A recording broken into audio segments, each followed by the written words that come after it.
This is Agriculture Today. I'm Samantha Bennett with the K-State Radio Network. Ahead of us on this Monday's program, we start with Iowa State University livestock economist Lee Schulz. He joins us for this week's cattle market update, where he shares the latest on futures, cash, and boxed beef, as well as insight on beef packers potentially rethinking their expansion plans. Also ahead, project coordinator with the Carl and Melinda Helwig Department of Biological and Agricultural Engineering at K-State, Tawnie Larson, and associate director of the K-State Physician Assistant Program, Dirks, discuss hearing health and safety. They share that working in agriculture can lead to hearing damage, and advice on how to prevent that damage from occurring. We end with this week's wildlife segment, where K-State wildlife specialist Drew Ricketts continues the conversation on Furbearer trapping and its economic and social impact. That and more is coming up ahead on Agriculture Today.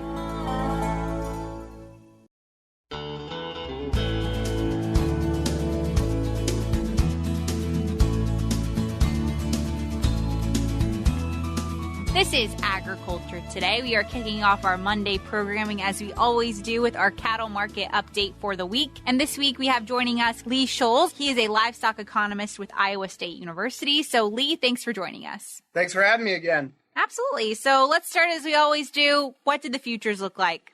Well, really shot out of the gate on Monday. Really seeing breakout in the futures market. We were up across the board. And a big part is we started to make some contract highs, especially the first 3 months there on the board. And, I think the rest of the week we kind of traded back from that. You could blame some of that on the technicals. I think we hit some ceilings on some of those prices, and that gave us some pressure there. But, I think a lot of optimism to start the week in the futures, and that certainly pushed cash prices higher. When we look, really any region was up. You look in the South, prices were about $2 higher at $150. You go to Nebraska, we've seen prices $2 to $3 higher, traded in that $152 to $155 range. Western Corn Belt was in that $151 to $153, with prices $1 to $3 higher. So I think we're realizing these tighter supplies, and that is starting to really help support these prices. Sure. And is that really the main contributor, do you think, this week in terms of some of the changes that we saw, is just us realizing the market's becoming tighter, or was there anything else at hand? Well, I think it's not necessarily, when you look at the market tighter, I think there is some realization that, we're going to see tighter supplies going forward. But when you look at the slaughter numbers in particular, we were higher for the week, right? So, we're still, working through, I think, rather robust supplies, at least kind of in the current supplies. But the reason that is, and you could argue some of this is just pulling some cattle forward, is boxed beef prices were exceptional last week. From a dollar standpoint, we're up over $9, pushed above $2.60. Then, from a percentage, over 3.5% higher. And you got to point to the rib. So the rib has really been driving this, and a bit earlier than expected. We expect that typically around the holidays, post-Thanksgiving, and realizing, we're several weeks out from Thanksgiving, you're seeing the rib really help support the cutout. I think there's some concern out there that prices will continue to strengthen. And so as beef buyers, I think they're getting ahead of that potential seasonal holiday pricing and are buying a bit earlier this year. Sure, yeah, being a little bit more proactive than usual, just because we're anticipating a lot of changes in the market to come, like you mentioned. And then I know there was recently a cold storage report that was released. The report kind of goes all the way back to August. So really these are August numbers that we'll see play out. But what did that report really show? Well, I think it kind of piggybacks off of our boxed beef discussion there. And I think as we anticipate what the more current cold storage data will tell us, I think it's going to be a reflection of the end of August. So we're reporting these cold storage inventories as of the end of August. And what we've seen was, if we look across both cuts and boneless product, we've seen it almost 19% above year-ago levels. And we did see an increase from the end of July to the end of August. Boneless product was about 16% higher year over year. Cuts were 49% higher year over year. And you may say, well, is that a bit of a concern that we're seeing more product show up in cold storage? And I don't think that's really the case. I think, one, we're comparing to maybe a bit tighter levels year over year. And so realizing if last year's levels were a little bit tight in cold storage, we're seeing a bit bigger numbers. So that's reflecting higher numbers. But I think you got to point to two components here. So one, we're going into the holiday season. I think we start to build some of those inventories, expecting, a lot of product sales as we get into November and December. So I think retailers and wholesalers are putting a bit more of that product in cold storage. And then exports are considerably strong. So when you look at exports, we're up about 2% for the year. USDA has us projected almost 4% higher year over year. So they're expecting strong exports the rest of the year. So some of that product is just being staged in cold storage, intending for exports. I think that's what some of that higher number is reflecting. Sure, absolutely. Yeah, anticipation of supporting that export market, like you mentioned. And Lee, this next topic we're going to talk through is an article that you recently released, and it's been picked up a lot, and it's been getting some interesting coverage. So let's talk through that. Sounds good. So this is one of my monthly articles that appeared on Wallace's Farmer. That's one of our farm progress outlets here in the state of Iowa. And others have picked it up. And the topic is really about beef packers rethinking some of those expansion plans. So if you recall, in the last couple of years, we go back to 2020, and there's been a lot of publicly announced plans for beef packing capacity additions. And I call them additions because they're really twofold. It's both new plants and expansion of existing plants. And, first we got to remember that projects of this size, they take a lot of time. There's a lot of initial planning that goes on, and then the follow through. And a lot of these publicly announced plans for additions really even predate the Biden administration committing $1 billion of American Rescue Plan funds to this expansion of independent processing capacity. So when we review this, there's really, according to reports, maybe about 20,000 head per day of possible expansions. That's quite a bit when we realize we slaughter about 125,000 head or so a day. So that's a big percentage increase. Now, realizing that some of these planned additions have already been paused indefinitely. Others that are still in the works have changed some timelines. Some probably will not come to fruition, and probably some new projects that we're not even talking about now will materialize. So, why have Packers been rethinking some of these plans? And I think we have to look at what we've seen over the last couple of years and really what's been heightened in 2022 here. Building material prices have increased almost 40%. If you compare back to 2020, interest rates have started to increase, and there's anticipation that we'll see further increases in interest rates. And labor is extremely tight. So if you look at nationwide, there's 2 job openings are available for every unemployed person. And that's a statistic that the Bureau of Labor Statistics uses. So when we look at the ability to operate these packing plants and operational capacity is key there, that's really constrained by this labor market. So I think there's a lot of factors that are impacting, Packers' interest in additions right now. Then you also have to look at the cattle supply. So as we noted earlier in our discussions that supplies are holding right now, at least when we compare to year over year, but there's a lot of anticipation that we're going to see tighter supplies.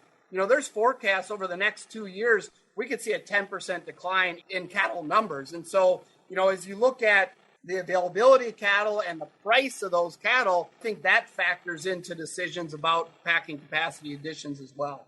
Sure. Yeah. Not a time to be adding on a huge expansion when you think about the shrinkage that's going on in the herd, for sure. But I feel like during COVID, you mentioned this kind of was when a lot of the discussion was sparked. And there's a lot of discussion around small plants specifically, I feel like local individual businesses. Do you see those plans kind of being affected in this capacity as well? Well, I think each one of those additions, and that's small or large, I think are very much going to be, if they follow through, is really given the conditions of each situation. So I'm always hesitant to give some blanket statements here, right? I indicated, in the discussion that, there's a lot of factors that have changed over the last couple of years, and I think that's impacting some decisions here. But there's certainly going to be some plants that follow through when we talk about new plants or expansion of existing plants. I think when we talk about packing capacity additions, realizing that there's a lot of size of different plants, and that's part of the article that talk about realizing that there's a lot of small plants out there that slaughter roughly one head per day on average. There'll be some that do more than that, some that do less than that. And that's not a lot of what the publicly announced additions that I've mentioned that I'm talking about. It's more of the large plants that we've heard news of coming online, and realizing that that's a very few plants, but they do slaughter a big part of the capacity or the big part of the cattle out there. Absolutely. Yeah, definitely some diversity in terms of meat packers and things like that. There's definitely a wide array of what can go on, like you mentioned. Interesting for sure. And I know I'm going to want to read through this article even more to just get detail for detail what you were talking through. But if producers or listeners are tuning in and wanting to do the same, where can they find this article at, Lee? They can check it out at Wallace's Farmer. And again, that's a Farm Progress publication that's issued here in Iowa that has both a print as well as a digital platform. So it's easy to find online. Excellent. Yeah, and I'll link to it in the show notes of today's program as well. So a clickable link will be found on agtoday.net in the show notes of today's program. But Lee, as always, thank you so much for your time today. Thank you. Absolutely. Once again, that was Lee Schulz. He's a livestock economist out of Iowa State University, joining us for this week's cattle market update. We will be back with more ahead on Agriculture Today.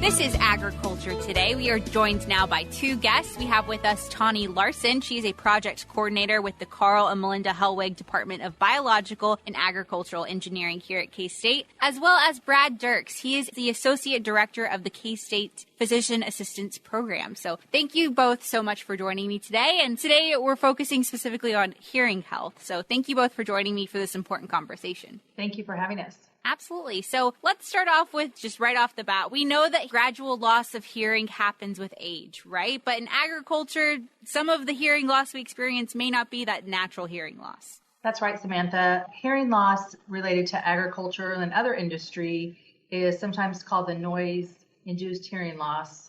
And so that's related to your environment and noise within, say, the farm.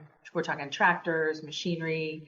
If someone was in the Air Force, they maybe had a lot of exposure to different types of loud noise. So it is something that's cumulative. And so that's what I think we'll visit with today.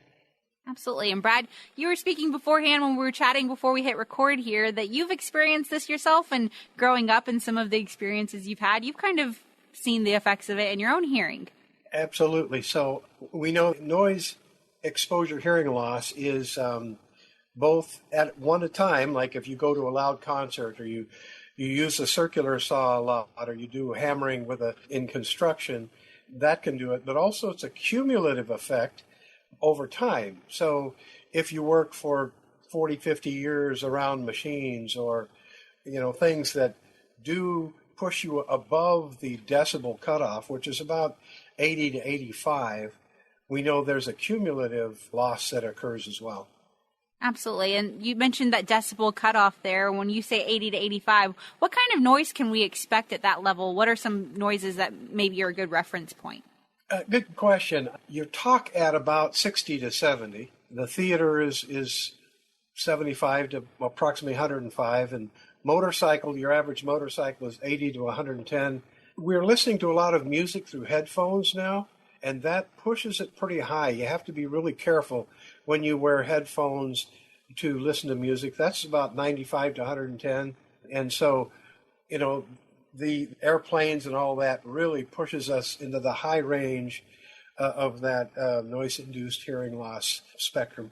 Sure. And then in terms of some of the agricultural noises, you mentioned tractors being one of those. They can be quite loud themselves. Where do they kind of fall in that range? It depends on, like when I was a kid, we had either an enclosed cab or we had an open cab. So how close you are to the noise and how long you're exposed is very important. So if you have a good noise kind of muffling cab, that will help. So if you're in a wide open space, sometimes the noise of the tractor will dissipate. So it's kind of a catch-22 as to what's the highest one. Tawnie, do you have a noise for a tractor? I think it's about 110 to 120 range. I do. The information that I've obtained is that tractors or combine, even an ATV, is around 90 to 100. In comparison, like pig squealing can be around 100 decibels. And so prolonged exposure to something like pigs and possibly even an enclosed environment. You don't think about something like that being a problem, but it definitely could be.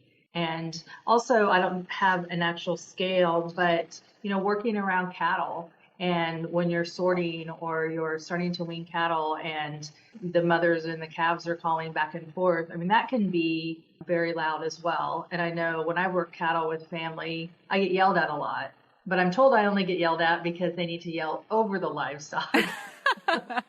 Anyone that works cattle has known what that experience is like. But yes, a very loud experience in and of itself. I didn't even think about the animal side of things, how loud they can be. Great points as well. And then for listeners tuning in, if they're thinking, oh, maybe this is something I need to be thinking about more in terms of my day-to-day life as a producer, what are some tips for those producers out there to help prevent this hearing loss from happening? I think from my perspective, anything helps. The foam plugs in your ears, they help some. But only use them once and then throw them away, get a big box of them and keep changing them out every day. You can generate some infection or fungal infection that way if you reuse them multiple times. And then the next most occlusive would be the ear muffs. If you really want to protect it, you do both, right? You use the foam earplugs and then you put the headphones or the earmuffs over that. That becomes much more protective in those environments. And again, you don't have to have extremely loud noise as long as it's above that threshold for an extended period of time. So have some in your pocket all the time and put those on so you just carry them with you all the time. Sometimes they have them on a cord you can put around your neck. You have plugs put in your ear and then use your headset. If you're mowing, if you're using the tractor, working around any machinery. Good advice for sure. Tawnie, anything you'd like to contribute to that front? Yes, sure. I would like to add that producers, parents, farm managers need to think about providing everyone that's working with them and working on the farm or ranch to have something that can protect their ears. As Brad mentioned, there are several different ways and different levels, but since it is cumulative, we don't want to start off our youth and our babies even. A lot of people are putting young children in cabs with them as they're out combining. There's a lot of reasons to have them right there with you. And so they need to have hearing protection too, because they're out there with the drone of that tractor or that combine going. And so we really need to protect them. And I think it's the responsibility of that producer to make sure that everybody's protected. Absolutely. And those young kids, their ears are a bit more sensitive than ours, right, Brad?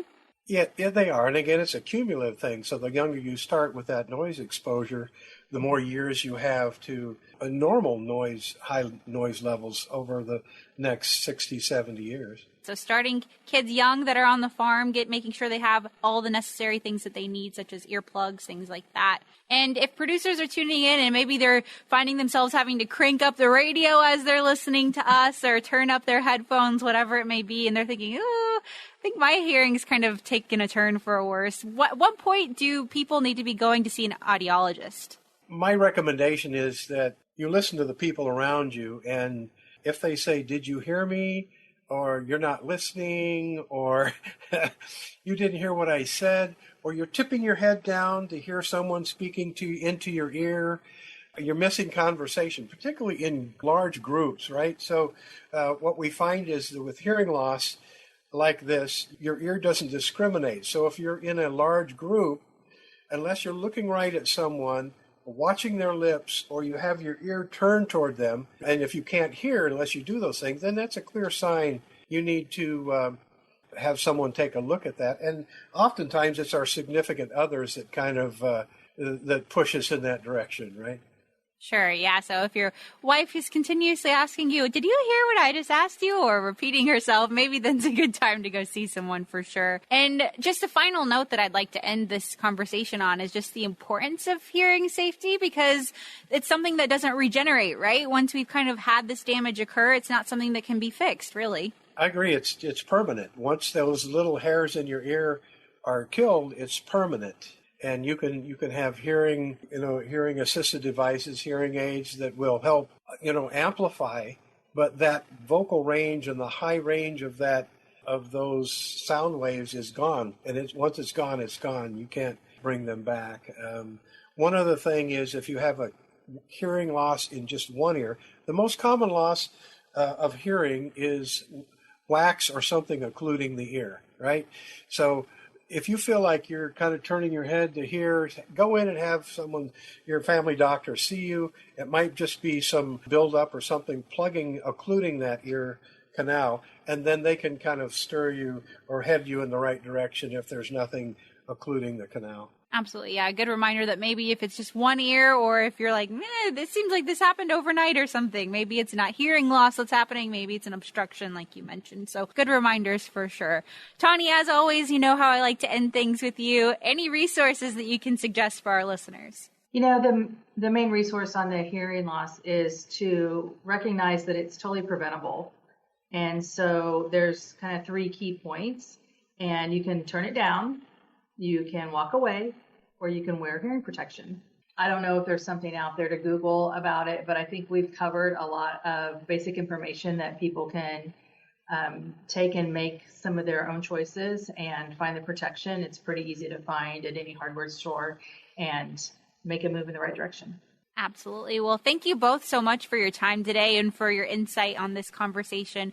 Hopefully it inspires some producers out there to start taking some action and protecting their own hearing. But once again, thank you both. You're welcome. Thank you for having us.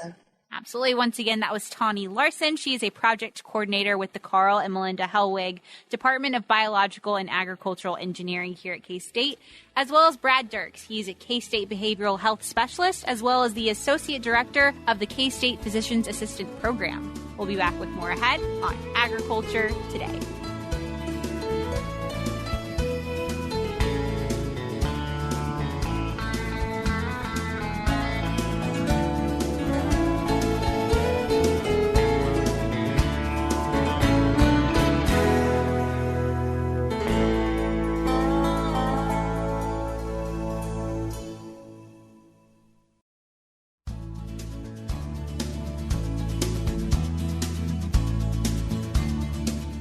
This is Agriculture Today. For Samantha Bennett, I'm Ag Today intern Katie Figge. Joining me in studio today is K-State Wildlife Extension Specialist Drew Ricketts with our weekly wildlife segment. So, Drew, thanks for joining us today. Yeah, thanks for having me. So this is going to be a continuation following up on last week's conversation on fur bears. So with that, what is kind of the importance behind trapping in general? Sure. Well, historically, trapping was important because that's how North America was explored by the European settlers. Trappers would trap beaver, and then when beaver started to get scarce, they would move further west to find more beaver, and then the settlers sort of followed them, and then, farm ground was broke out and all that sort of thing. So really, when I see the bumper stickers that say eat beef because the West wasn't one on chicken, I always want to say trap beaver because the West wasn't one on livestock. But that probably isn't the best thing to tell our livestock producers.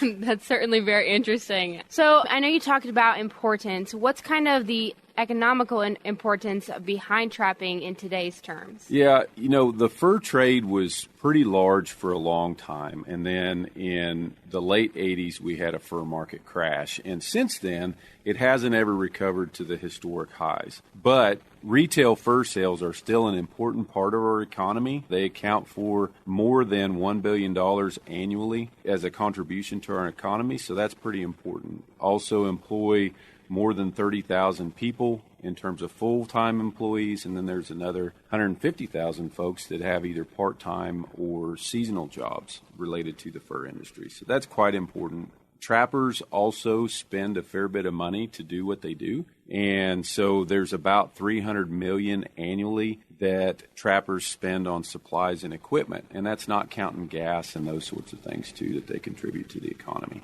That's incredible. Those are large numbers. Yeah. I know we kind of talked before we started recording. What are kind of those offset losses that we see today? Sure. It's hard to quantify how many beaver damage issues are avoided because we have folks trapping. But based on estimates from states that have imposed really strict restrictions on trapping, researchers have done some back calculations. And the estimates are that if we totally lost hunting and trapping of fur bearers in the U.S., it would cost somewhere between $130 and $265 million annually to taxpayers in additional conflicts related to wildlife that we'd have to take care of. So, Drew, I mean, obviously we've seen these large numbers and there's an impact. How do landowners benefit from this? Most trappers who are recreational trapping don't get income from the trapping, but most of them, in fact 70%, indicate that they have helped a landowner with a nuisance wildlife issue.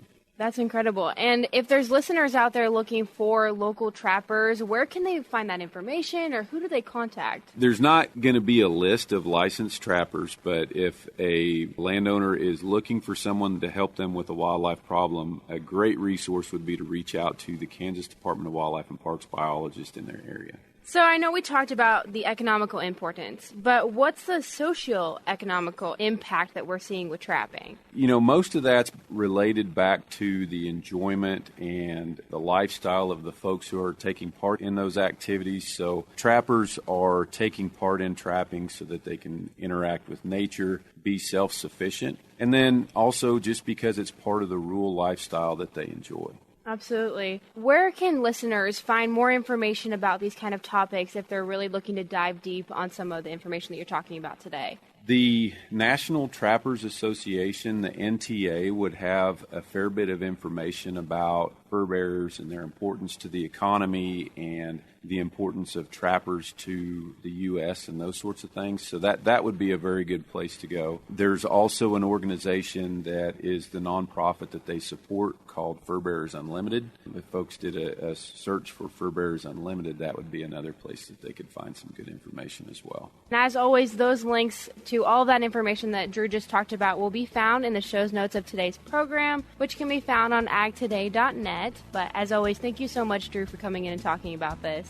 Yeah, thanks for having me. I'm sure our listeners are really going to enjoy the two parts to this incredible topic. I know I certainly learned a lot. Once again, that was K-State Wildlife Extension Specialist Drew Ricketts with our weekly wildlife segment. And this has been Agriculture Today over the K-State Radio Network.